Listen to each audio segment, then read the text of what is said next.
My name is Fizan Tanvi and you are watching a new video on this channel. तो friends, आज की इस video में मैं आप लोगों को 5 टिप्स ऐसी बताऊंगा जो आप लोग बोर्ड एग्जामिनेशन हॉल के अंदर बैठे हुए अप्लाई कर सकते हैं और 95% से ज़्यादा नंबर ले सकते हैं बोर्ड में।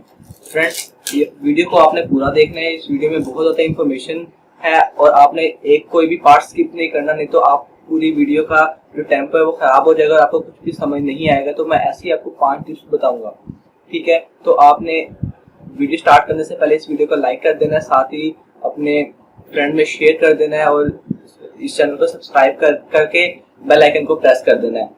तो चलिए वीडियो को शुरू करते हैं। तो फ्रेंड्स, जो सबसे पहले जो टिप नंबर 1 है वो ये है कि आप लोगों को 95% नंबर लेने के लिए कुछ आना भी चाहिए। आप लोगों को अपना जो सिलेबस है, जो आपका जो भी आप जिस भी बोर्ड में आप 9th 10th 11th या 12th जिस भी बोर्ड के पेपर दे रहे हैं, आपको उसका सिलेबस बहुत ज़्यादा आना चाहिए, बहुत अच्छी तरीके से आना चाहिए। उसके तभी आप बोर्ड एग्जामिनेशन हॉल में अपीयर होकर 95% से ज़्यादा नंबर ला सकते हैं। तो जो पहली टिप है वो ये है कि आप अपना सिलेबस को अच्छी तरह तैयार करके जाएं, सारी चीज़ें करके जाएं, कोई चीज़ चॉइस पे ना छोड़ें। हाँ, गेस्ट पेपर का ज़रूर, पास्ट पेपर्स और गेस्ट पेपर्स का ज़रूर आप एक बार गो थ्रू करें, जिसकी वजह से आपको बहुत ज़्यादा चीज़ें और ज़्यादा पता चलेंगी और आपकी जो पढ़ाई है वो और ज़्यादा अच्छी हो जाएगी। तो और मैं एक नोटिस के तौर पे मैं आपको बता देता हूँ कि मैं इस चैनल पे जो आप देख रहे हैं, यहाँ पे मैं बहुत जल्दी तमाम क्लासेस के 9th 10th 11th 12th के जो गेस्ट पेपर जो पास्ट पेपर है वो भी लाऊंगा और तमाम अपडेट्स भी लाता रहूंगा बोर्ड के पेपर्स के मुतालिक। तो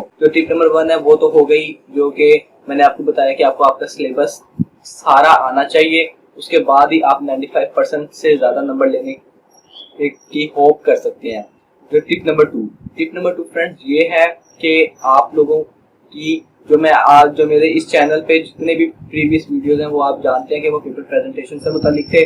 तो आप जो टिप नंबर 2 वो इसी बारे में है कि आपके जो पेपर प्रेजेंटेशन है वो औसम किस्म की होनी चाहिए। आप लोगों का जो पेपर है वो प्रेजेंटेशन का तरीका मैं पहले भी वीडियोज में बताता गया हूँ और आगे भी मजीद वीडियोज में बताता रहूँगा। इसके मुतालिक मैं आपको इस चैनल पे छोटी मोटी टिप्स पेपर प्रेजेंटेशन से मुतालिक वो भी मैं आपको बताता रहूँगा, क्योंकि जो बोर्ड का पेपर है एग्जामिनेशन हॉल में जब आप पेपर दे देंगे उसके बाद जो एग्जामिनर जो चेक करने लगा, जो चेकर होगा, उसके सामने आप प्रेजेंट नहीं होंगे। आपका जो पेपर है वो प्रेजेंट होगा, वो बताएगा कि किस तरह मैं प्रेजेंट हुआ हूँ। तो इसलिए पेपर प्रेजेंटेशन बहुत ज़्यादा इंपॉर्टेंट है। आप लोग उसके मुतालिक बहुत ज़्यादा क्या कहते हैं, आपको बहुत ज़्यादा उस पर मेहनत करनी पड़ेगी और पेपर प्रेजेंटेशन को अच्छा करना पड़ेगा। उससे मुतालिक आप मेरी प्रीवियस वीडियोस भी देख सकते हैं और आगे वाली वीडियोस के लिए आप चैनल को सब्सक्राइब कर लें, साथ ही बेल आइकन को प्रेस कर दें ताकि तमाम पेपर प्रेजेंटेशन से मुतालिक जो वीडियोस हैं वो आपको मिल सकें और आप उससे फ़ायदा उठा सकें। तो फ्रेंड्स, जो टिप नंबर 3 ये है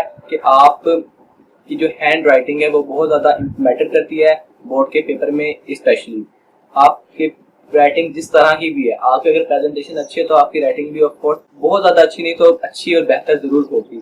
तो आपकी जो भी हैंड राइटिंग है, मैं आपको किसी को फोर्स नहीं कर रहा कि आप लोग कैलीग्राफी सीखें, आप लोग कोई भी कि और कोई आप जो लैंग्वेज है वो सीखें, लेकिन जो आपकी अपनी हैंड राइटिंग है, जो आपकी अपनी जो आप बचपन से करते आ रहे हैं, अगर आप उसमें नीटनेस लाएंगे ना तो वो भी एक बहुत अच्छी हैंड राइटिंग बन जाएगी और आप उसी हैंड राइटिंग को करते करते अपनी स्पीड को इंक्रीज करें, क्योंकि बोर्ड में स्पीड ही बहुत मैटर होती है।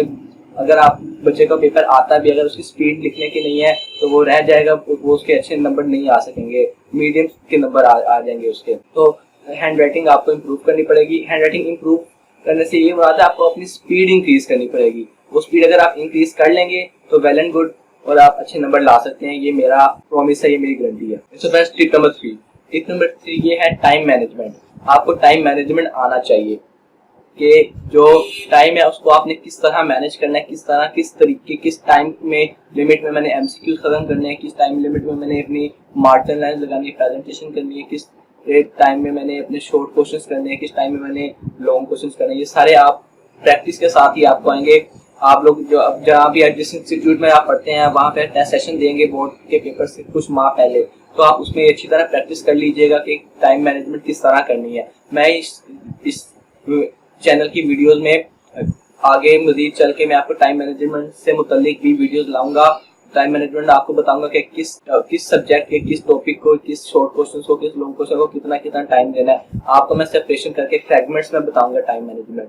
तो आप इसलिए चैनल को देखते रहें, चैनल को सब्सक्राइब कर लें, साथ ही बेल आइकन को भी प्रेस कर दीजिएगा। ये इसमें आपका फायदा है, क्योंकि ऐसे आपको यूट्यूब पे ढूंढना पड़ेगा, लेकिन अगर आपने सब्सक्राइब के साथ बेल आइकन को प्रेस किया होगा तो आप मेरी आने वाली तमाम वीडियोस, तमाम यूजफुल वीडियोस की जो नोटिफिकेशन है वो आपको नोटिफिकेशन सेक्शन में मिल जाएगी। नहीं तो फ्रेंड्स, टिप नंबर 5 ये है कि जब आप अपना पेपर कंप्लीट कर लें, आपको पेपर आता था, आपने टाइम मैनेजमेंट अच्छी की, आपने पेपर प्रेजेंटेशन की, आपकी हैंडराइटिंग स्पीड अच्छी थी, इन सब चारों चीज़ों के बाद जो 5वां पॉइंट है वो ये है कि आप पेपर के बाद अपने पेपर को अच्छी तरह थोरीली रीड करें।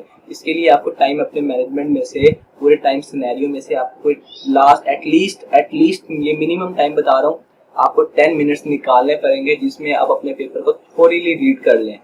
रीड करने से क्या होगा, आपको अपनी जो तमाम, अगर कुछ गलती आपने कर दी, कहीं आपने मार्कर का इस्तेमाल करना था लेकिन नहीं किया, आपने कोई भी गलती कर दी, आपने कोई चीज़ छोड़ दी है जो आपको नहीं आ रही थी, अब वो उस टाइम में आप जल्दी से उसको थोरीली रीड करके आप उसको कर सकते हैं।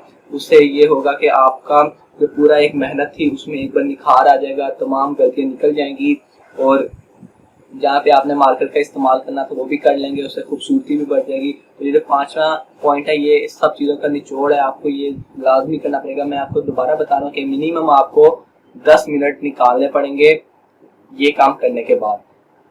तो फ्रेंड्स, आज मैंने आपको 5 टिप्स बताई, मैं उसको ज़रा रिपीट कर देता हूँ। सबसे पहली टिप ये थी कि आपको सिलेबस पूरा आना चाहिए अगर आपने इसके नंबर लेने हैं। दूसरी टिप ये, आपको पेपर प्रेजेंटेशन आनी चाहिए। तीसरी टिप ये है कि आपकी हैंड राइटिंग स्पीड होनी चाहिए काफ़ी ज़्यादा अच्छी। टिप नंबर 4 है कि आपको टाइम मैनेजमेंट आना चाहिए। अगर आपको टाइम मैनेजमेंट आ गया, आपने टाइम के पीसेस कर लिए, तो आपके लिए बहुत आसानी हो जाएगी, वरना आप खवार होते रहेंगे पेपर के दौरान भी, आपका टाइम मैनेज नहीं होगा। Tip number 5, the last but not the least tip, वो मैंने आपको बता दी कि आपने पेपर करने के बाद पेपर को अच्छी तरह थोरीली रिवाइज करना है। मैं तो आपसे ये भी कहूँगा कि आप लोग एक एक वर्ड को, पूरा पेपर रीड करें दोबारा, थोरीली देखें मत, उस पेपर को पूरा रीड करें दोबारा, ताकि तमाम गलतियाँ आपकी वहाँ से रिमूव हो जाए, आपकी गलती के चांसेस कम हो। और इसी तरह गलती के चांसेस कम होंगे तो आपके नंबर कटने के चांसेस भी कम हो जाएंगे। तो फ्रेंड्स, अगर आपके लिए वीडियो यूजफुल रही हो, आपको ये वीडियो अच्छी लगी हो, तो इस वीडियो को लाइक कर दें, साथ ही अपने फ्रेंड में शेयर कर दें, और चैनल को सब्सक्राइब करके बेल आइकन को प्रेस कर दें।